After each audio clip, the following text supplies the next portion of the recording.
তো পিঙ্কা গাড়ি নিয়ে রেডি হয়ে গেছে। যদিও আমরা ভেবেছিলাম যে আমাদের আর কোনো প্ল্যান থাকবে না, এরপর আমরা আবার সেজে গুজে বেরিয়ে পড়েছি। এখন এখানে বাজে হচ্ছে 4টে, এখন যথেষ্ট রোদ আছে। পিছন চলে গেল রে, না এদিকে স্ট্যান্ডটা, হ্যাঁ পেয়েছি বাবা। হ্যাঁ চল, অ্যাকচুয়ালি এখানে সানরাইজ আর সানসেট দুটোই দেরি করে হয়, তো দ্যাটস ওয়াই এখানে এক্সট্রিমলি গরম থাকে। এর সিটগুলো, মানে গাড়ির সিটগুলো প্রচন্ড গরম থাকে। স্টিল আমরা এখন কোথায় যাচ্ছি পিঙ্কা? আমরা যাচ্ছি, আচ্ছা আমরা যাচ্ছি মেইন সত্যি। ও মাই গড, আমরা স্কুটি করে ঘুরছি, কারণ আমরা সবসময় দুজন থাকি বলে আমরা দুজনে স্কুটি করে ঘুরি। বাট তোমরা যদি বেশি থাকো, ফ্যামিলি হিসাবে আসো, তাহলে তোমরা এই ধরনের গাড়িও নিতে পারো। এই ধরনের গাড়ি নিলে কি হয়, তোমরা ফ্যামিলি ঘুরতে পারবে, প্লাস তোমাদের রোদও লাগবে না। বাট বি প্রেফার স্কুটি, কারণ স্কুটি অনেক শর্টকাট দিয়ে বেরিয়ে যায়, আর তোমরা একদিনে ম্যাক্সিমাম জায়গায় করতে পারবে, আর সস্তাও। এটা এখানে আমরা এতগুলো ট্রাফিক সিগন্যালে দাঁড়িয়েছি, প্রত্যেকটা সিগন্যালে এই যে রয়েছে, প্রত্যেকটা সিগন্যালে কিন্তু একটাও আমি ট্রাফিক পুলিশ দেখলাম না। তাও লোকে দাঁড়িয়ে আছে। বাট স্টিল এমন না যে কেউ বেরিয়ে যাচ্ছে বা নিয়ম মানছে না, তা কিন্তু একদমই নয়। আচ্ছা শেয়ার করি যে আমরা যেখানে যাচ্ছি সেখানে যাওয়ার আগে এটা রাস্তায় পড়েছে। এগুলো অ্যাকচুয়ালি যতটা মনে হয় আমার ক্ষেত, পালিতেও তাই ছিল, রাইস চাষ হয় বা প্যাডি ধান যাই বলো তোমরা, সেটা চাষ হয়। অ্যান্ড ওদিকে দেখো উঁচু উঁচু পাহাড় রয়েছে। কালকে আমরা ওইদিকে যাবো ঘুরতে, একটা স্কাই ব্রিজ বলে একটা জায়গা আছে, স্কাই ক্যাপ বলে একটা জায়গা আছে, শেয়ার করছি। এই হচ্ছে রাস্তা আমরা যাচ্ছি, এই হচ্ছে অপূর্ব দৃশ্য। তো এই জায়গাটা ইউজুয়ালি সকাল 8:30 থেকে বিকেল 6:30 অবধি খোলা থাকে। ডিউ টু রামাদান 5টায় বন্ধ হয়ে যাবে। যদিও জায়গাটা খুবই ছোট, এখন বাজে 4:20, আমার মনে হয় আরামসে আমরা কভার করে নিতে পারবো এই জায়গাটাকে। অ্যান্ড খুব কালারফুল জায়গা, দ্যাটস ওয়াই আমি সাদা জামা পরে এসেছি আজকে। এটা একদম নিউলি ওপেন হয়েছে কিন্তু, ঠিক আছে, একদমই বেশি দিন হয়নি এটা। তো চলো আমি তোমাদেরকে জানাবো গিয়ে যে কত টিকিট ভাড়া কি, দেখে আয়। সো এই জায়গাটা নিল হচ্ছে 90 রিঙ্গিত, 45 রিঙ্গিত ইন্টারন্যাশনাল লোকজনের জন্য। তো অলমোস্ট লাইক 1800 টাকা পড়লো আমাদের দুজনের, 900 করে পার হেড পড়েছে। চলো একবার এসছি, ওয়ার্থ ইট। তো গাইজ তোমরা দেখতে পাচ্ছ আমাদের দুজনের গরমে বিধ্বস্ত অবস্থা। তিনটার মুখটা একবার দেখো। তো আমরা ছবি তুলেছি, এখানে এই দাদারা থাকে যারা তোমাদের অলরেডি হেল্প করবে ছবি তুলতে। আর সমস্ত যত ছবি বা ভিডিওস তোমরা দেখবে, লাইক এখানকার লাইক সুইং উইং, তো সব কিছুই ওরা কিন্তু ইনক্লুডেড থাকে টিকিটের সঙ্গে। তো বালির থেকে তো আমার এটা বেশি কস্ট এফিশিয়েন্ট মনে হলো, যে জায়গাটা অনেক ফাঁকা, প্লাস এটা নতুন ওপেন হয়েছে, এখনো সুন্দর সাজানো। অনেকে জানে না, মাত্র 11টা রিভিউ, তার মধ্যে 12 নম্বর আমাদের হবে।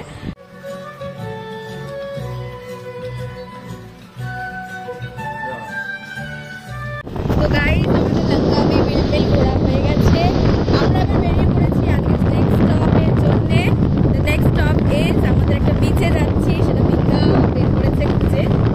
তো গাইস আমরা যেই বিচটায় যাওয়ার কথা ছিল, সেই বিচটা এখন অব্দি ওপেন হয়নি। এখন কটায় ওপেন হবে বললো? 6টা 6:30 নাগাদ ওপেন। অ্যাকচুয়ালি এখানে সবকিছু লেটে স্টার্ট হয় অ্যান্ড লেট নাইট অবধি চলে, ঠিক আছে। তো আমরা ওখান থেকে কন্টিনিউ করে এসেছি অনেকটা গাড়ি চালিয়ে, কিছুটা আরো 15 কিলোমিটার মতন। তো এখানে আরো একটা সুন্দর জায়গায় আমরা এসেছি, অ্যান্ড এখানে আমরা কোকোনাট খাচ্ছি। এটা নিয়েছে 10 RM, অলমোস্ট 200। এটা বালিতেও এরকমই দাম নেন। বিশাল বড় কোকোনাট, শাঁসালা, ভীষণ জল আছে। অ্যান্ড ওই দিকটা আমি তোমাদেরকে গিয়ে দেখাচ্ছি, মারাত্মক সুন্দর লোকেশন।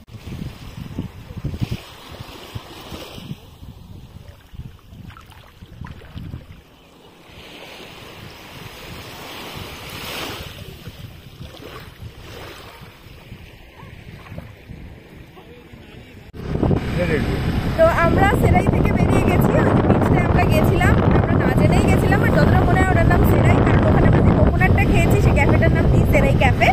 এখন যেখান দিয়ে আমরা যাচ্ছি এটা হচ্ছে চিপ ফরেস্টের একটা স্বম্প বা ম্যানগ্রোভ জঙ্গল বলতে পারো। এখানে আলাদা করে বোট রাইড করতে হয়, বাট আমরা যখন এইভাবে যাচ্ছি এই স্বম্পের ধার দিয়ে, আমরা এমনিতেই দেখতে পাচ্ছি। আর আমাদের ওখানে সুন্দরবনে সবথেকে ভালো ম্যানগ্রোভ অরণ্য রয়েছে, তো আমরা অতটা ম্যানগ্রোভের দিকে যাই না, যখন বালি গেছিলাম তখনও।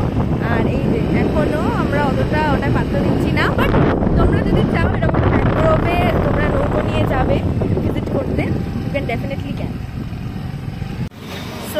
আমরা এখন পেন্ডাই চেনাং থেকে 5 মিনিটের ডিস্টেন্সে এসেছি একটা লোকাল মার্কেটে, যেখানে আমরা ডিনার করব। আমার পিছনে অজস্র ফুড ট্রাকস আছে। অ্যান্ড এখন আমি খাচ্ছি হচ্ছে এই ম্যাঙ্গোস, আর পিঙ্কা নিয়েছে একটা ওয়াটারমেলন জুস, যেটা ডাইরেক্টলি এরকম ফ্রেশ জুস থেকে স্কুইজ করে বানিয়ে দেবে। আমি এখন আর জুস খাচ্ছি না, আমরা ম্যাঙ্গো ট্রাই করবো। ম্যাঙ্গো নিয়েছি কারণ এখানকার ম্যাঙ্গো প্রচুর গাছ দেখছি, তো তাই জন্য আমরা এটা ট্রাই করছি। পেঁপেও রয়েছে, যেটা আমাদের খুব ভালো লাগছে, যেটা আমি যেটা খুব ভালোবাসি খেতে, ফল, সেটা পাওয়া যাচ্ছে। আর আরও তোমাদেরকে দেখাবো আমরা কি খাচ্ছি। ঠিক আছে, ওয়াটারমেলন জুসটা অর্ডার করেছিল সেটা চলে এসছে। দেখতে পাচ্ছ আমি এখানে কিছুটা খেয়ে কমিয়ে দিয়েছি, বাট কতটা কোয়ান্টিটিতে। অ্যান্ড এটা মাত্র 5 RM, মানে হচ্ছে তোমার অনলি 100 টাকা। তো আমার মনে হয় খুব ভালো ডিল এটা। কিছু একটা নিয়ে এসছে, তো পিঙ্কা সেটা আনবক্সিং করছে। কি এটা? চিকেন মোমোস। আমরা ডিনার করছি, এটা চিকেন ডিমসাম, এটা ম্যাঙ্গো, এটা ওয়াটারমেলন জুস, আরও পিঙ্কা কিছু একটা অর্ডার করে যেটা আসবে। ব্যাপারটা হচ্ছে এটা একদম স্ট্রিট সাইড আমরা খাচ্ছি। অ্যান্ড সব থেকে ইম্পর্টেন্ট যে এগুলো যদি তোমরা ভাবো যে বাবা স্ট্রিট সাইডে খাবো এরকম কি হবে, বিশ্বাস করো মানে দোকানগুলো জাস্ট ওপেন হচ্ছে, তো এর থেকে ফ্রেশ কিছু হয় না। কোনো ফল আগে থেকে কাটা ছিল না, কিচ্ছু না, একদম সুপার ডুপার ফ্রেশ, তোমরা একদম খেতে পারো। তো গাইস, আমরা যে আমটা খাচ্ছিলাম ওটা আমরা খেতে পারছিলাম না, তো রিমেনিংটাকে বললাম এটাকে কি শেক করে দেওয়া যাবে, তো ওরা আবার করে দিল। খুব ভালো, খুব ভালো, থ্যাংক ইউ। তো guys, we are finally ending our day with chicken skewers.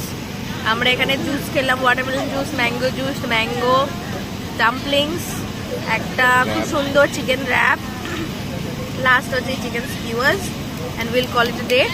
Exactly অপোজিটেই আমাদের হোটেল আছে, তো আমরা একদম আরামসে হেলতে দুলতে চলে যাব। কালকে তোমাদের সঙ্গে দেখা হবে, কালকে আমাদের ডে 2, বাট টেকনিক্যালি পার্ট 3 হবে ব্লগের। কালকে অনেক সুন্দর সুন্দর জায়গা তোমাদেরকে দেখাবো, স্টে টিউন।